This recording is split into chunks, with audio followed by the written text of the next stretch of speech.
বসিরাট আল্লামা রুহুল আমিন রাহমাতুল্লাহ আলাইহি একটা কিতাব লিখেছে। ও ভাইজানেরা, ওটা আমি নিজে চোখে পড়েছি, গল্প শোনা নয়। হাদিস পাক একটা তুলেছেন, মুসলিম শরীফের হাদিস। আল্লাহ নবীকে একটা সাহাবী এসে জিজ্ঞাসা, ইয়া রাসূলুল্লাহ, হাবিবাল্লাহ, আমি বড় অভাবী মানুষ, আমার সংসারে বড্ড কষ্ট, ছেলে পুলে নিয়ে আমার সংসার ঠিক মতো চলে না, একদিন খাওয়া হয় একদিন হয় না, আপনি আমাকে একটা আমল দেন। ও ভাইজানেরা, নবী আমার আমল দিলেন, বাবা যান, চলে যান, বাড়ি যান, বাড়িতে গিয়ে আমলটা বাবা করো। ফজরের নামাজ বাদ আমলটা করবে, 101 বার আমল করবে, 101 বার করে সুবহানাল্লাহি ওয়া বিহামদিহি, সুবহানাল্লাহিল আযীম ওয়া বিহামদিহি, আস্তাগফিরুল্লাহ, লা হাওলা ওয়ালা কুওয়াতা ইল্লা বিল্লাহ। এই আমলটা তুমি প্রত্যেকদিন ফজর বাদ 101 বার করে বসে বসে তুমি করবে। সাহাবা হুজুর বর্ণনা করেছেন, আল্লাহ রাব্বুল আলামিন আমাকে এত পরিমাণে সম্পদ দিয়েছিলেন, সম্পদ রাখার মতো আমি আর জায়গা পাই না।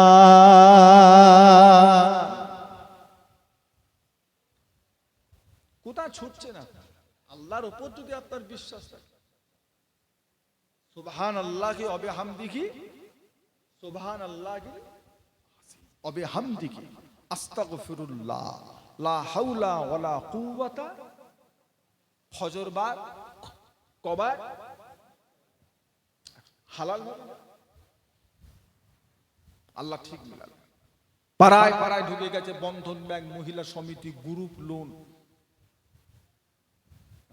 এতে কি দিন দিন আরো অভাবী কমছে না অভাবী বাড়ছে? বলেন না গো। আগেকার লোকেদের 8টা 10টা করে ছেলে ছিল, কোনোদিন কোনো ছেলে না খেয়েছিল। এখন 2টো ছেলে মানুষ করতে গিয়ে শীত দ্বারা পেকে গেছে। 2টো ছেলে মানুষ করতে গিয়ে ওর মাথা পাগল, বলছে সুদ মুদ যা আছে সব দে। কিছু সুদের টাকা দে না ভাই। ওই সুদ দেবো কি রে? বলছে আমি গরিব, আমার কিছু করার নেই, লোক আমাকে দিচ্ছে রে, কি করবি, এখন সুদ মুদ যা আছে তাই দে। দেখাতে পারবে আমি থাকবো, কাল সারাদিন ঘুরবো এই গোটা এলাকায়, আপনি দেখাতে পারবেন একটা বাড়ি যে হুজুর এদের কিচ্ছু ছিল নি, ওই বন্ধন ব্যাংকের লোন তুলে তুলে এখন 2তলা ঘর করে, পাথর লেগিয়ে 2টো গাড়ি কিনে ভাড়া খেটিয়ে 4টে দোকান করে ভাড়া করে, এখন এদের বিশাল ব্যাপার, কিচ্ছু ছিল নি, বন্ধন ব্যাংক থেকে লোন তুলে তুলে করেছে। একটা ঘর দেখাতে পারবেন? মাথাও লাগে না তো, হা হু দেন না, পারবেন? সারাদিন ঘুরবো কালকে আমি আপনার পাড়া, আমি তো বাংলাদেশ থেকে ভিসা করে আসিনি যে আমাকে ঘরে যেতে হবে, সারাদিন ঘুরবো আপনার। একটা ঘর দেখাবেন আপনি আমার, একটা ঘর যে হুজুর এদের আগে কিচ্ছু ছিল নি, টালির ছাউনি ঘর ছিল, ওই বন্ধন ব্যাংক লোন তুলে তুলে এখন এদের বিশাল ব্যাপার। একটা ঘর আমাকে দেখাবেন আপনি, একটা মুসলমান পাড়ায় একটা। পারবেন? পারবেন? ও যতটা সুখে খাচ্ছিল, ও লোন তুলে টেনশন বেড়েছে, ঘুম হারাম হয়েছে, হাই প্রেশার হয়ে গেছে, কোলেস্ট্রল বেড়ে গেছে, ঘুম টুম হারাম করে মাথাটা খারাপ হয়ে চিন্তা শেষ নেই। কথা ঠিক না ভুল? মাস শেষ হবার আগে আল্লাহ লোন শোধ করবো কি করে, আল্লাহ মাফ করে। কঠিন অবস্থা। যতদিন ওর লোন চলে ও নামাজ পড়েও শান্তি পায় না, আল্লাহর ঘরেও শান্তি পায় না। ও ভেবেলাই এখন আমি মরবুনি, যতদিন না লোন শোধ হয় ততদিন আমি মরছি দিয়ে।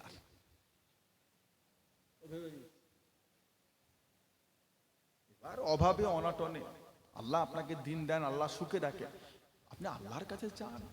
আপনি আমার কাছে চাইবেন, কবার চাইবেন, আমি কবার দেবো, 2বার 3বার 4বার 5বার, তারপরে এমন একটা কথা বলবো না আপনি আমার সামনে আর আসতে পারবেন না। কি পেয়েছিস হুজুর? কিছু দেন না, ধর 100 টাকা। আবার 1 সপ্তাহ পর যে দলিলে বসে আছে বাইরে, হুজুর ওহ ধর 50 টাকা। আবার 1 সপ্তাহ পর গিয়ে আবার ধর 20 টাকা ধর। পরের সপ্তাহে গেলে আর মিজাজটা ঠিক থাকবে? তো কথা বলেন না রে বা, হ্যাঁ কি পেয়েছিস? আর ফকির টকির নেই, আর মুসাফির নেই, আর গরিব নেই, শুধু তোকেই দেবো? এটা স্বভাব। মানুষ যত টাকার মালিক হোক, একটা মানুষের কাছে দুবার তিনবার চারবার যাবার পরে বিরক্ত হয়ে যায়। আমার আল্লাহ এমন আল্লাহ, এমন আল্লাহ, না চাইলে আল্লাহ পাক দুঃখ পান। আল্লাহর কাছে যত চায় আমার আল্লাহ তত খুশি হয়। একটু মহব্বতে বলা যাবে, একটু মহব্বতে বলা যাবে। ছোট হুজুর কেবলা বলতেন, বাবা হুজুর কেবলা বলতেন, বছরে ষোঁড়ের বাচ্চা হয় কটা? 12টা, 14টা, 15। আর গরুর বাচ্চা হয় কটা? এইদিকে কটা করে হচ্ছে?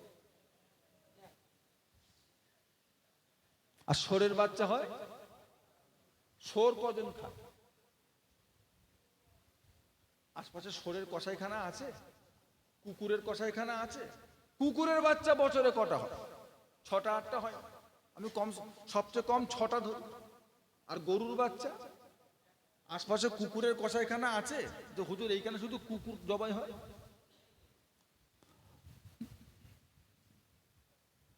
আর গোশ গরু আছে, কসাইখানা আছে, সেই ঘটক পুকুরে, তাই তো? আর এদিকে তাল দি, এর মধ্যেখানে আর একটাও নেই। পাড়ায় পাড়ায় গোশ শুধু মুসলমানরাই খায়, কথা বলে না। গোশ শুধু ভাঙরের লোকেরাই খায় তো, আর তো কেউ খায় না। শুধু পশ্চিমবাংলা, শুধু ভারত, আমরা বেশি খাই না, ইহুদিরা বেশি খায়। এ তো পাগলা বেঈমান, এ তো মাথা মুটা গাধা। এদিকে মুসলমানরা গরু খায় বলে আমাদের বিরোধিতা করে, আর এদিকে যে ইহুদিরা ধুঁস উড়িয়ে ফেলছে, ওদের সঙ্গে আবার গলায় গলায় বলে আমাদের দেবতা মেবতা খেয়ে সব শেষ করে ফেলছে। মুসলমান দুশ্মনী করে। আর ইহুদিরা কি করছে? পৃথিবীর সবচেয়ে বড় কসাইখানার নাম কি? সবচেয়ে বড়, পৃথিবীর বড় কসাইখানার নাম হলো শিকাগো।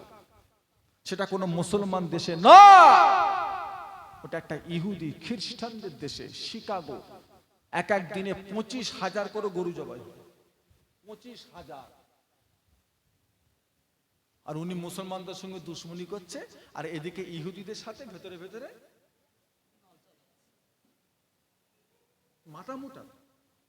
দুশ্মনী যদি করতে হয় ইহুদিদের সাথে করে। আমার বাবাজিরা, দোস্তরা, বন্ধুরা, বরকত কাতে? কুকুরে বরকত না গরুতে বরকত? বরকত যতই খায় আল্লাহ ঠিক মিলিয়ে দেয়, কথা বলে। কুরবানের সময় বাজারে গিয়ে দেখছেন আর গরু নেই, তাই তো? আপনি গরু কিনতেই পেলেন না, এরকম হয়েছে? এরকম হয়েছে? বলছে কেমন দামে লাগবে, কত লাগবে? সব আছে, 10,000 থেকে শুরু করে 2 লাখ পর্যন্ত সব পাবেন।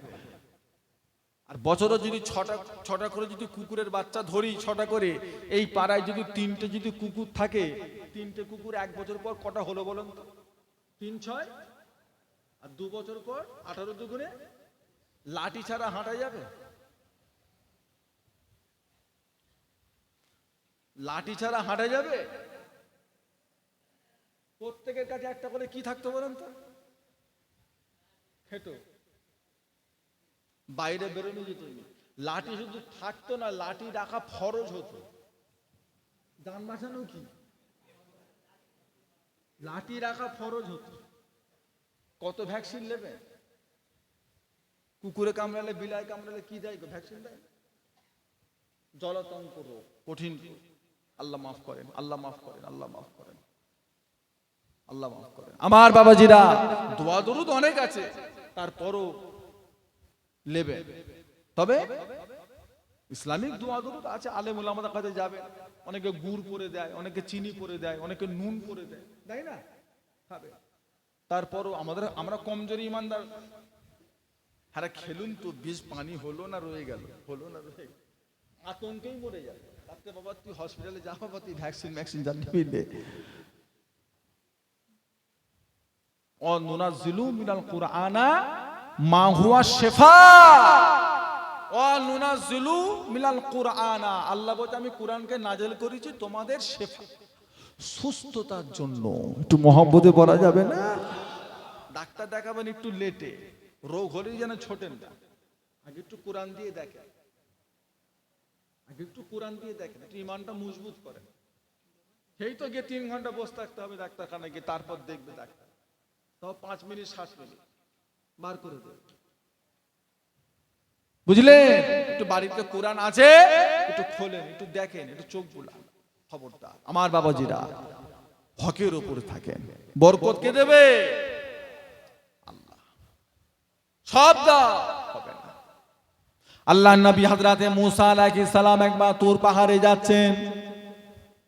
পথের মধ্যে স্বামী স্ত্রী, তাদের একটা ছোট্ট বাচ্চা, তিনজনা মিলে হযরতে নবী মুসা আলাইহিস সালামের রাস্তায় গিয়ে দাঁড়িয়ে গেলেন। ও হযরতে নবী মুসা আলাইহিস সালাম, আমরা জানি আপনার সঙ্গে আল্লাহর বড় দোস্ত, বড় বন্ধু, আপনি আল্লাহর নবী, আপনি কালিমুল্লাহ, প্রতিদিন আল্লাহর সঙ্গে আপনি কথা বলেন। আপনি এখন তুর পাহাড়ে যাচ্ছেন, আল্লাহর সঙ্গে কথা বলতেন। আমাদের একটা কথা আল্লাহকে বলার আছে। কি কথা? তোদের আবার কি কথা? বলে আমাদের একবেলা খাওয়া হয়, একবেলা হয় না, একদিন খাই একদিন খাই না, কোন রকমের না খেয়ে না পরে বেঁচে আছি, কোন রকমের সামান্য কিছু খেয়ে বেঁচে আছি। এইভাবে দুনিয়ায় থাকতে ভালো লাগে না। আল্লাহ পাককে গিয়ে আমাদের তরফ থেকে গিয়ে বলেন, যা দিবার একবারই দিক। এইভাবে চলবে। আমাদের নসিবে যা আছে একবারই দিক, আমরা নিয়ে রেখে দেবো, আমরা আমাদের মতো খাবো। আল্লাহ নবী হযরতে মুসা আলাইহিস সালাম তুর পাহাড়ে চলে গেলেন। আল্লাহর সঙ্গে কথা বলতে বলতে ওই মানুষগুলোর মনের আবদারটা আল্লাহ পাককে শোনাতে লাগলেন। ও রব্বুল আলামিন, আল্লাহ পাক, আমার কওমের ভিতরে একটা ফ্যামিলি, একটা সংসারের বড় কষ্ট, তাদের নাকি একবেলা খাওয়া হয়, একবেলা হয় না। তারা আপনাকে বলতে চেয়েছেন, তারা আপনাকে শোনাতে বলেছেন, তাদের নসিবে যা আছে একবারই দিয়ে দেন। এইভাবে তাদের আর বাঁচতে ভালো লাগে না, একবার দিয়ে দেন, তারা তাদের মতো রেখে দেবে, নিয়ম মতো তারা।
हमें जानो दिल से प्यारा मोहम्मद, मोहम्मद की हमो है हमारा मोहम्मद सल्लल्लाहु अलैहि वसल्लम।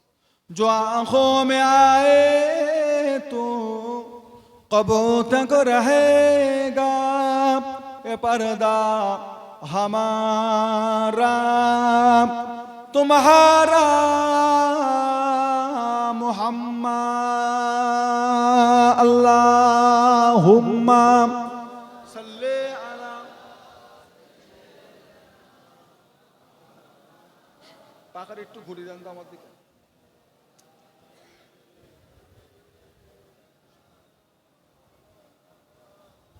আমার দিনদার ইমানদার নেককার আল্লাহওয়ালা বাবাজিরা, আমার ভাইজানেরা, দোস্তরা, আমার বন্ধুরা, পর্দানশীন আমার মা ও বোনেরা, আল্লাহ নবী হযরতে মুসা আলাইহিস সালাম গেলেন। আল্লাহ, আমার এই কওমের মানুষরা ওরা এইভাবে জীবন যাপন করতে চাইছে না, ওদের আপনি যা দিবার একবারই দিয়ে দেন, ওরা ওদের মতো রেখে রেখে খাবে, ওদের নসিবে যা রেখেছেন সব দিয়ে। এইভাবে ওরা বাঁচতে চাইছে না। আল্লাহ পাক ওই সময় বললেন, যাও নবী মুসা চলে যাও, ও হযরত নবী মুসা যান, চলে যান, আপনার কওমের মানুষগুলোকে গিয়ে শুনিয়ে দেন, ওরা যে বাপ বেটা আর ওদের ছেলে, স্বামী স্ত্রী আর ছেলে, এই তিনজনের তিনটে দোয়া আমি আল্লাহ কবুল করব। এক একজনের একটা একটা করে দোয়া আমি আল্লাহ কবুল করব।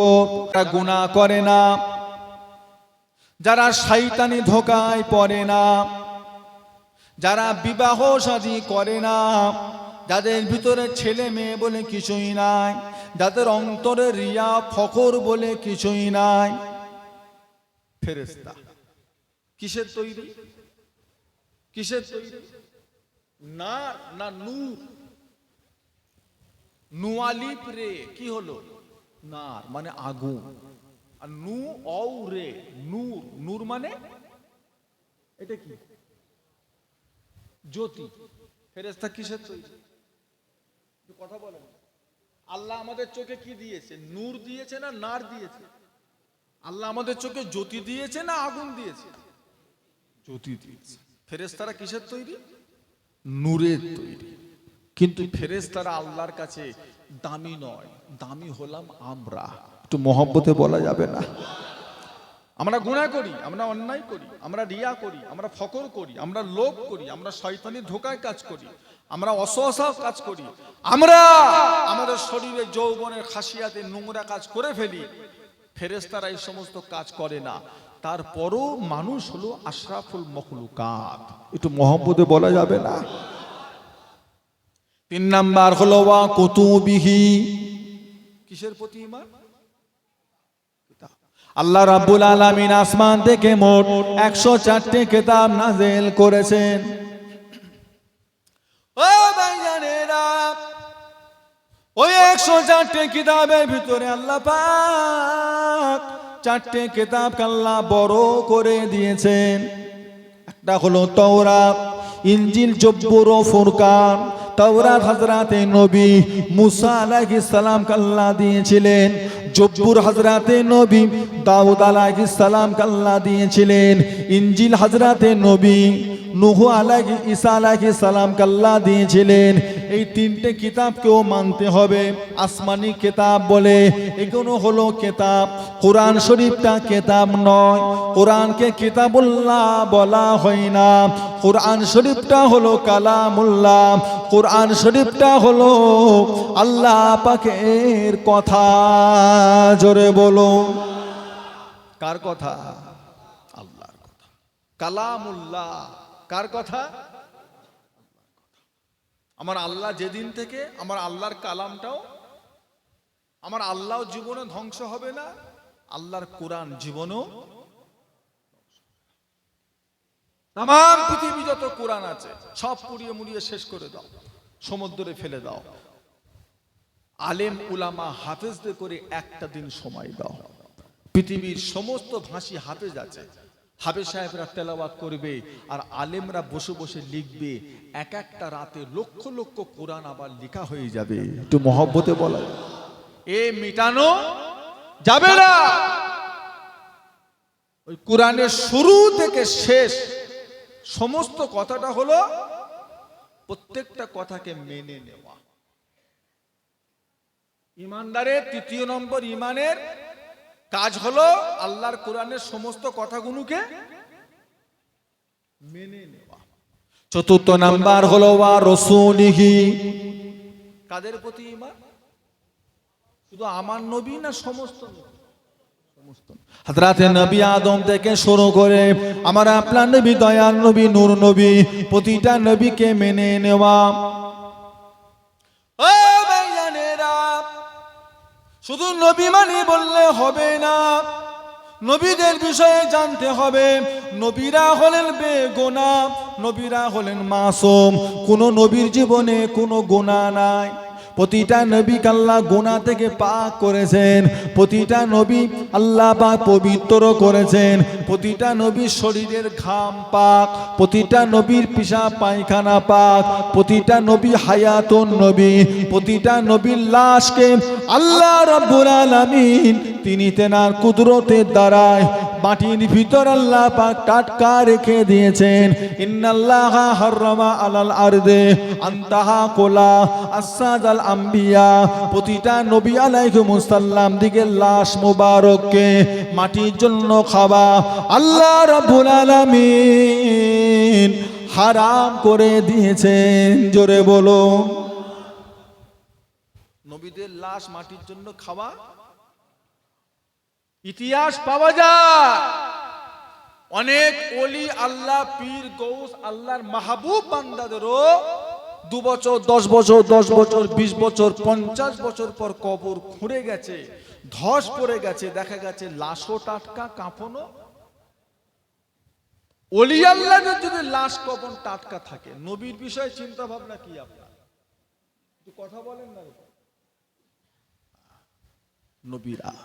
নবীরা দুনিয়ায় এসে 40, 50, 100 বছর পরে নবী, না দুনিয়ায় আসার আগে থেকে নবী? কি বলছেন আপনারা? নাকি 40 বছর পর থেকে নবী? আল্লাহ রাব্বুল আলামিন হযরত ঈসা রূহুল্লাহ আল্লাহ পাক বিনা বাপে দুনিয়ায় পাঠিয়েছিলেন। হযরত ঈসা আলাইহিস সালামের কোনো বাপ ছিল না, তেনার আম্মার নাম ছিল আম্মা জান হযরতে মা মারিয়াম আলাইহিস সালাম। ঈসা ইবনে মারিয়াম আইবুড়ো মহিলা, অবিবাহিত মহিলার বাচ্চা হয়েছে। যদি আপনাদের বোদরা গ্রামে অবিবাহিত মহিলার বাচ্চা হয়, ওই মহিলাটাকে আপনারা সৎ বলবেন? সৎ বলবে না ঘাট ধরে বার করে দেবে? এই কার বাচ্চা বল? তোর বিয়েই হলুনি, ছেলে কোথা থেকে? কারোর সঙ্গে কিছু নোংরামি করেছিস, জেনা করেছিস না? বাচ্চা তোর পেটে এলো কি করে? তো হাহু দেন না। তবে এখন আর বলা যাবে না, এখন আর বলা যাবে না। এখন টেস্ট টিউব হয়, টেস্ট টিউব।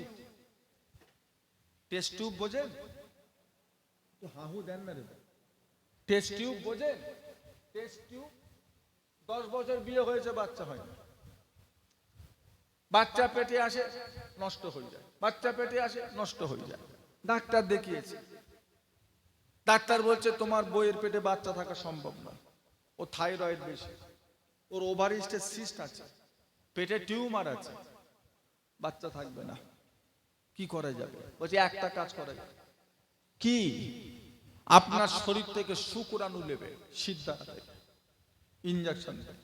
আপনার বিবির শরীর থেকেও ডিম্বাণু নেবে, কিছু নিয়ে একটা ইনজেকশন ফাইলের মধ্যে করে নিয়ে ওটা একটা অন্য মহিলার পেটে পুশ করে দেবে, ওই মহিলার পেটে বাচ্চা চলে আসবে।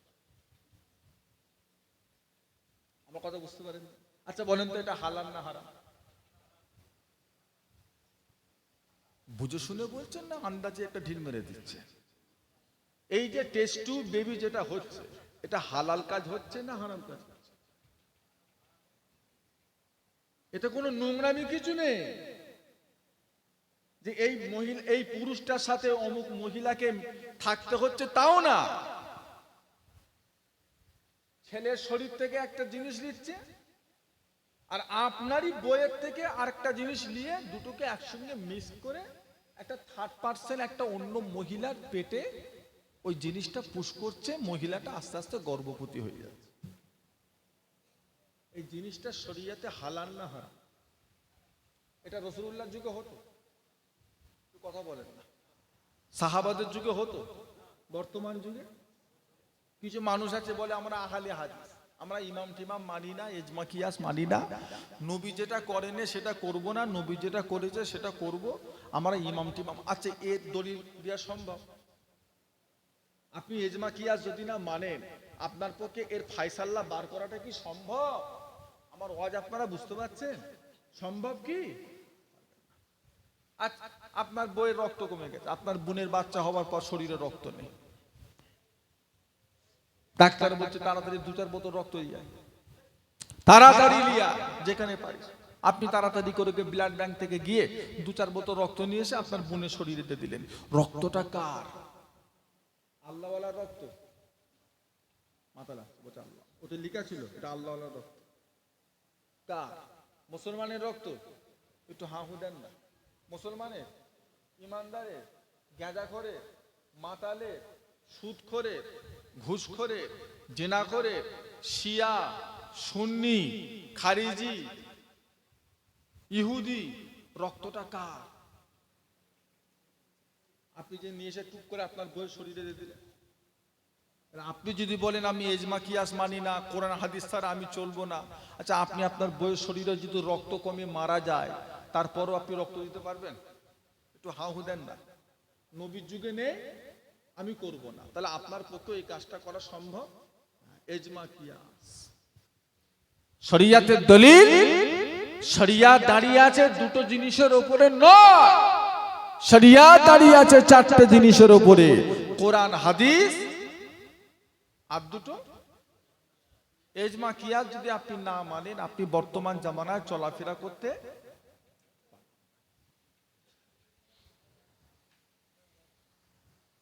পারবেন না। নবীদের বিষয়ে আকীদা রাখতে হবে। প্রতিটা নবী কবরে জীবিত জিন্দা। আল্লাহ বা প্রত্যেকটা নবীর কবর আল্লাহ রিজিক পাঠিয়ে থাকেন। ও ভাইজানেরা, কে কি বললো না বললো জানা দরকার নেই, সবার ওয়াজ শোনা যাবে না। হযরত ঈসা আলাইহিস সালামের আম্মা জানকে সবাই অপবাদ দেয়, তোর বিয়ে শাদী হলো না, বাচ্চা কোথায় পেলি? উনি মাথা নত করে আছে, হাজার জবাব দিলেও কেউ মানবে?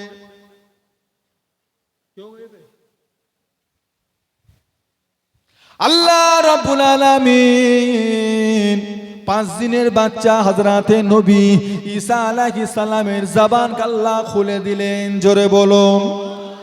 5 দিনের বাচ্চা শুয়ে শুয়ে বলতে লাগলেন, ও আমার কওমের মানুষেরা, আমার মা হলেন নিষ্পাপ, আমার মা কোনো দোষী না, আমার মা কোনো ব্যভিচারিণী না, আমার মা কোনো জেনা অন্যায় কাজ করে নাই। আল্লাহ পাক আমাকে আমার মায়ের পেটে কুদরতি ভাবে পাঠিয়েছে, আমিও কোনো সাধারণ কেউ নয়। আল্লাহ রাব্বুল আলামিন আমাকে এই জামানার নবী করে পাঠিয়েছেন। জোরে বলুন। ঈসা আলাইহিস সালাম নিজেকে কদিনের বয়সে নবী দাবি করেছে, আর আমার নবী 40 বছর বয়সে কেন নবী? না, 40 বছর বয়সে আল্লাহ আমার নবীকে দ্বীন প্রচারের দায়িত্ব দিয়েছিলেন। নবী সেই হাদিস, জিবরাইল ফেরেশতা এসেছে, মা ফাতেমা বলেছে চাচা যান, ছোট চাচা।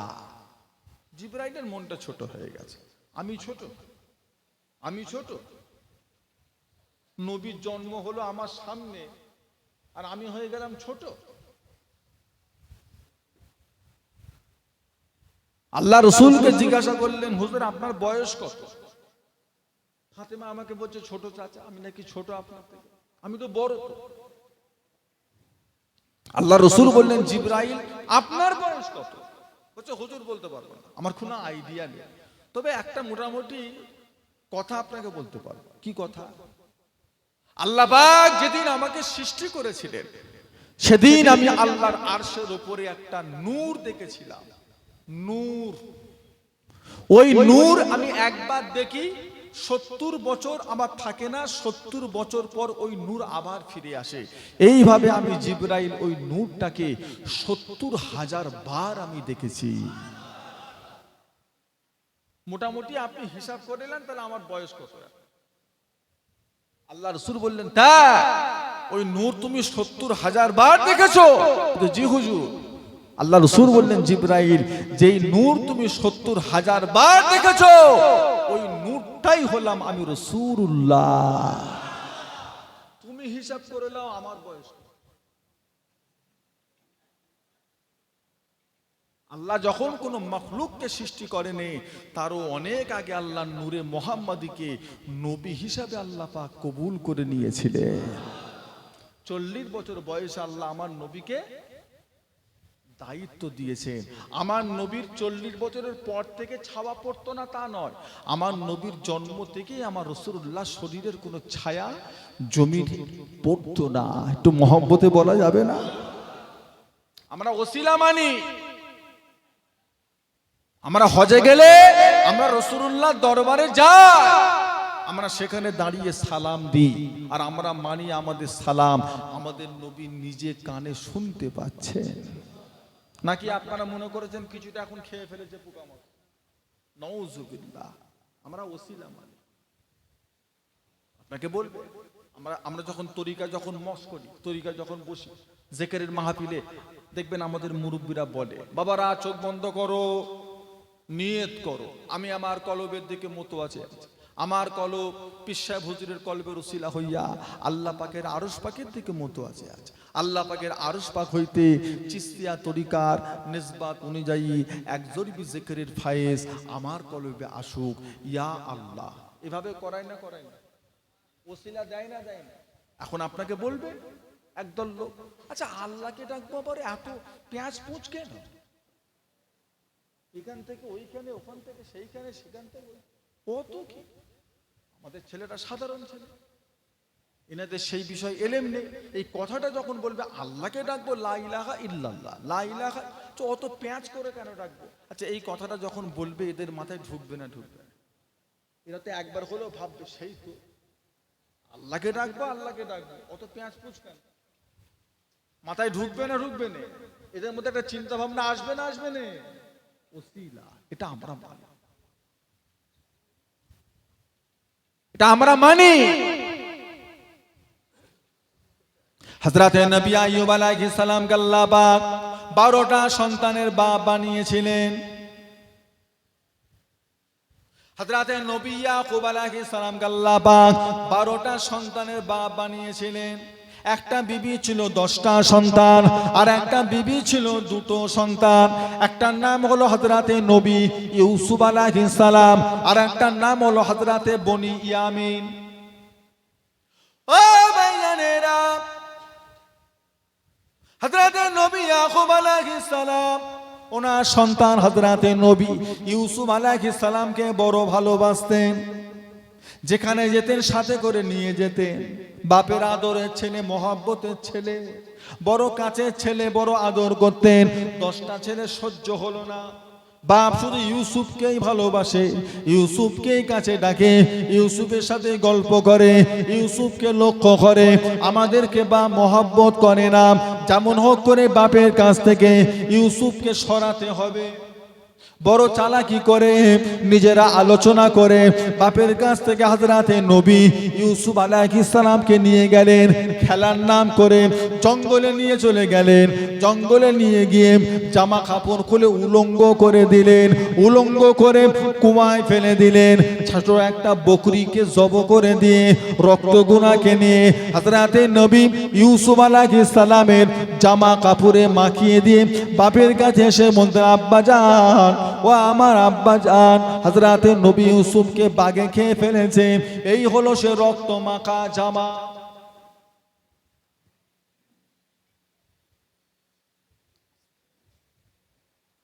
ও ভাইয়ানেরা, হযরতে নবী ইয়াকুব আলাইহিস সালাম এই কথাখানা শুনে কাঁদতে লাগলেন।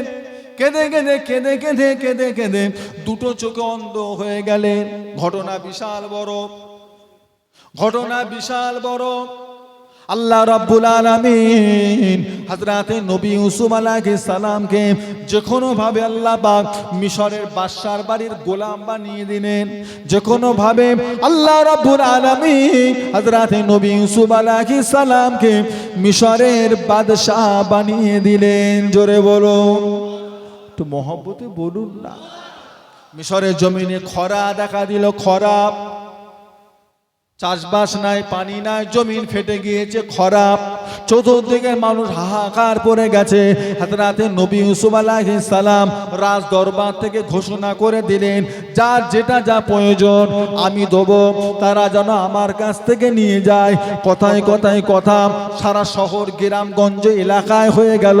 হযরতে নবী ইয়াকুব আলাইহিস সালামের সেই 10টা সন্তান, তারাও তেরা নেওয়ার জন্য, সাহায্য একটু নেওয়ার জন্য বাদশাহ দরবারে হাজির হলেন। 10 জনা 10টা উটে করে বাদশাহ দরবারে হাজির হয়ে উট থেকে নেবে রাজ দরবারে প্রবেশ করে সালাম দিলেন। সালাম দিয়ে বললেন, বাদশাহ আপনি আমাদেরকে চেনেন না, আমরা যেমন তেমন মানুষ না, আমরা হলাম এই জামানার নবী হযরতে নবী ইয়াকুব আলাইহিস সালামের সন্তান। আমরা নবীর ছেলে, আপনার কাছে এসেছি, একটু সাহায্য করেন। এখন পরিচয় দিয়ে একটু বেশি দেব, আমাদেরকে কিছু দেন। যেই বলেছে নবীর ছেলে, হযরতে নবী ইউসুফ আলাইহিস সালাম বুঝতে পেরে গেছেন ইনারা হলেন আমার সেই 10 ভাই যারা আমাকে কুয়ায় ফেলে দিয়েছে। ওই ছোট্ট 6-7 বছরের বাচ্চা কুয়ায় ফেলে দিল নিষ্ঠুর ভাবে। এই সেই 10 ভাই। ইচ্ছা করলে উনি শাস্তি সাজা দিতে পারতেন, তাদেরকে তিনি আল্লাহর রাস্তে মাফ করে দিয়েছিলেন। জোরে বলুন না সুবহানাল্লাহ। আল্লাহর নবী, এনাদের সবর আলাদা, এনাদের সবর আলাদা। কি খবর বলে আমাদের কিছু সাহায্য করে। হ্যাঁ, আজকে একটু আপনারা আমার বাড়িতে থাকেন, রাজ দরবারে থাকেন, নবীদের ছেলে একটু মেহমানদারি করি। রাতে রাখলেন, সকালবেলা হুকুম করলেন, যা উট বুঝাই মাল করে দাও, কোনো কিছু অভাব না থাকে, যতটা মাল ধরে বুঝাই করে দাও। হ্যাঁ, মাল বুঝাই হয়ে গেল। রাজ দরবার থেকে যখন চলে যাচ্ছেন জিজ্ঞাসা করলেন, আপনাদের আব্বা কেমন আছেন? বলছে আব্বা ভালো আছে, তবে আব্বার দুটো চোখে অন্ধ হয়ে গেছে, আর তিনি কিছু দেখতে পান না, কোনো কাজ তিনি একা করতে পারেন না, সাথে করে নিয়ে যেতে হয়, উনি চোখে দেখতে পান না। কেন কেন কি করে অন্ধ হলো?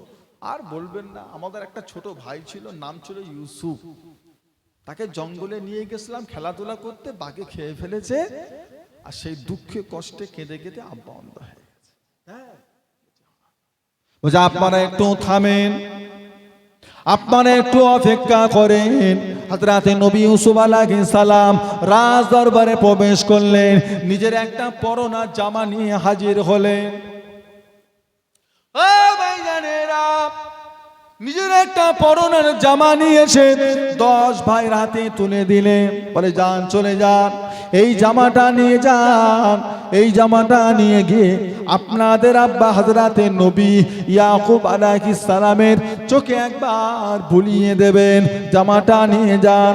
জামাটা সাথে করে নিয়ে 10 ভাই বাড়িতে ফিরে এলেন। হযরতে নবী ইয়াকুব আলাইহিস সালামের কাছে বসে সমস্ত ঘটনার কথা খুলে বললেন, জামার কথাটাও বললেন। হযরতে নবী ইয়াকুব আলাইহিস সালাম বললেন, যাও বাবা, জামাটা আমার কাছে নিয়ে এসো। জামাটা নিয়ে যাওয়া হলো। হযরতে নবী ইয়াকুব আলাইহিস সালাম ওই জামাটা, কাপড়টা নিয়ে, ওই পিরহানটা নিয়ে, জুব্বাটা নিয়ে চোখে মুখে বোলাতে লাগলেন, চোখে মুখে বোলাতে লাগলেন, আল্লাহ রাব্বুল আলামিন হযরতে নবী ইয়াকুব আলাইহিস সালামের চোখের জ্যোতি আল্লাহ ফিরিয়ে দিয়েছিলেন। কে ভালো করলো? কে ভালো করেছে? জামা ভালো করলো তো? জামা ভালো করলো নি? জামা ভালো করলো নি? তা আপনারা বলেন ডাক্তারটা ভালো করে দিল? ডাক্তারখানায় গিয়ে বলবেন একবার, প্রথমবারে ওষুধ নিয়ে এসেছে, দ্বিতীয়বার যখন যাবেন ডাক্তার জিজ্ঞাসা করবেন কেমন আছিস রে, তখন আপনি বলবেন আল্লাহর রহমতে ভালো আছি। একবার বলবেন, ও চোখ দেখবেন বড় বড় হয়ে গেছে, লাল হয়ে গেছে। আমি ওষুধ দিল না, আল্লাহ তোকে ভালো করেছে, ও চোখ লাল হয়ে গেছে। খালি বলবেন যে ডাক্তারবাবু আল্লাহর রহমতে ভালো আছে, এবার বলে দেখবেন ছুঁড়ে ফেলবে, যাও অন্য ডাক্তার। কে ভালো করেছে? আল্লাহ ভালো করেছে না নবী ইউসুফ আলাইহিস সালামের জুব্বা ভালো করেছে? এখন যদি বলেন জুব্বা ভালো করেছে, আপনি কাফের। আর যদি বলেন আল্লাহ ভালো করেছে, তাহলে আল্লাহ ডাইরেক্ট ভালো করতে পারতেন না? জামা ঠাকাতে হলো কেন? আর কথা বলে না, জামা ঠাকাতে হলো কেন? তাহলে ওসিলা এটা কি শুধু ফুলফোরার মুরিদরা দেয়, না আল্লাহর নবীরাও দিয়েছে? আপনারা কি বিরক্ত হচ্ছেন না? ওসিলা কি শুধু ফুলফোরার মুরিদ আমরা দিই, না আল্লাহর নবীরাও দিয়েছে? ওসিলা ছাড়া চলে। আপনি হাদিস বর্ণনা করছেন, হাদিস হাদাসানা সুলাইমান ইবনে হারবিন ক্বালা হাদাসানা সুবাতু আন কাতাদা আন আনাসিন আনিন নবী সাল্লাল্লাহু আলাইহি ওয়াসাল্লাম হাদাসানা, আমি শুনেছি অমুকের থেকে অমুকের থেকে অমুকের থেকে অমুকের থেকে, তিনি শুনেছে স্বয়ং আল্লাহর রাসূলের থেকে। আপনার হাদিসের যদি রাবি যদি ঠিক না থাকে, ওই হাদিসের কোনো মান, ওই হাদিসের কোনো মর্যাদা, ওই হাদিসটাকে সহি বলে ধরা হবে না। আপনি বুখারী শরীফ পড়ছেন আর বলছেন বুখারী শরীফ ইসমাইল বুখারী ইচ্ছা মতো হাদিস লিখেছে, অত সহজ না। আপনার কাছে গেছে একটা হাদিসের জন্য, আপনি বলেছেন আমার কাছে রাসূলুল্লাহর একটা হাদিস আছে, আছে আপনার কাছে গেছে, হাদিসটা বলেন, হাদিসটা শুনেছেন। আচ্ছা ভাই আপনি কার থেকে শুনেছেন? না আমি শুনেছি অমুকের থেকে। ও ওনার কাছে চলে গেছে। আচ্ছা উনি কার থেকে শুনেছেন? উনি শুনেছে অমুকের থেকে, ওনার কাছে চলে গেছে। বলে হুজুর বেঁচে নেই, জিজ্ঞাসা করেছে তুমি কার থেকে শুনেছো? বলছে আমি আমার দাদুর থেকে। তোমার দাদুকে?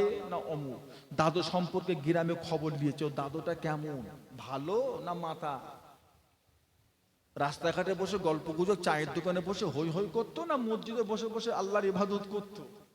যখনই বলেছে ভালো না, কথায় কথায় মিথ্যা বলতো। হাদিসটা লিয়েছে, লিয়ে তলায় লিখে দিয়েছেন হাদিসুন গরীবুন, এই হাদিসটা হলো কমজোরি। বুঝতে পারছেন না? রাসূলুল্লাহর হাদিস, কিন্তু বর্ণনাকারীর ভিতরে একটা দোষ পাওয়ার জন্য ওই হাদিসটার মান কমলো না বাড়লো? তাহলে ওসিলা যদি আপনিও না ধরেন, আপনিও রাসূলুল্লাহ পর্যন্ত হাদিস নিয়ে পৌঁছাতে পারবেন না। আমরা ওসিলা দিই, তবে আমরা বলি আমাদের পীর ভালো, আমাদের আল্লাহ ওয়ালাদের ওসিলায়। আপনি ডাইরেক্ট চান না, আপনি ডাইরেক্ট চান, আপনি আল্লাহকে বলেন আল্লাহ আমাকে এই দাও সেই দাও অমুক দাও, তো আপনি হারাম বলতে পারবেন না, শিরক বলতে পারবেন না। আপনি যদি কিনা হারাম শিরক করতে যান, কথাটা বহুত দূর পৌঁছে যাবে। আল্লাহর কুরআন থেকে সাব্যস্ত ওসিলা। চতুর্থ নম্বর আকীদা হলো ওয়া রাসূলিহি, কাদের প্রতি ঈমান? পঞ্চম নম্বর আকীদা হলো ওয়াল কাদরি খাইরিহি ওয়া শাররিহি মিনাল্লাহি তাআলা, জীবনের ভালো এবং মন্দ এটা কার তরফ থেকে আসে? একটু জোরে বলেন না। রোগ কে দেবে, ভালো কে করবে? বিশ্বাস আছে? ও ভাইজানেরা, কতদিন আমরা বাঁচবো, কতদিন আমরা বাঁচবো, কিভাবে আমরা বাঁচবো, কিভাবে আমরা থাকবো, কত টাকার মালিক হব, কিভাবে আমরা চলাফেরা করব, কিভাবে আমরা দুনিয়া জমিনে ইজ্জতের সাথে না বেইজ্জতির সাথে কাটাবো, কি রোগে আমরা মারা যাব, দুনিয়া জমিন আমরা কেমন অবস্থায় থাকবো না থাকবো, সব আমাদের কোথায় লেখা রয়েছে? তকদির। আগে মানুষ সৃষ্টি হয়েছে না আগে তকদির সৃষ্টি করেছে আল্লাহ? আগে আমরা দুনিয়া এসেছি তারপরে তকদির, না আসার আগে তকদির? যেটা আল্লাহ পাক আপনার নসিবে রাখেন নাই, যেটা আল্লাহ পাক আপনার নসিবে রাখেন নাই, যেটা আল্লাহ পাক আপনার নসিবে রাখেন নাই, তাম পৃথিবীর মানুষ চেষ্টা করো ওটা আপনার কাছে পৌঁছাতে পারবে না। যেটা আল্লাহ পাক আপনার নসিবে রেখে দিয়েছেন, তাম পৃথিবীর পাওয়ার যদি রুকার চেষ্টা করে, আপনার কাছ থেকে জিনিসটা কেউ ছিনিয়ে নিতে পারবে না। বিশ্বাস আছে এর উপরে? আপনাদের এর উপর ঈমান আছে? তকদির, নসিব, রিজিকের মালিক কে? ওমা মিন দাব্বাতিন ফিল আরদে ইল্লা আলাল্লাহে রিজকুহা। আসমানের নিচে জমিনের উপরে যত মখলুক আছে প্রত্যেকটা মখলুকের রিজিকের মালিক হলেন আল্লাহ। এখন আপনারা বলেন নসিবে যেটা আছে এর থেকে যদি বেশিও কিছু না পায়, নসিবে যেটা আল্লাহ লিখে দিয়েছে এর থেকে কিছু কমেও যদি না কিছু যায়, তাহলে লটারির টিকিট কাটে কারা?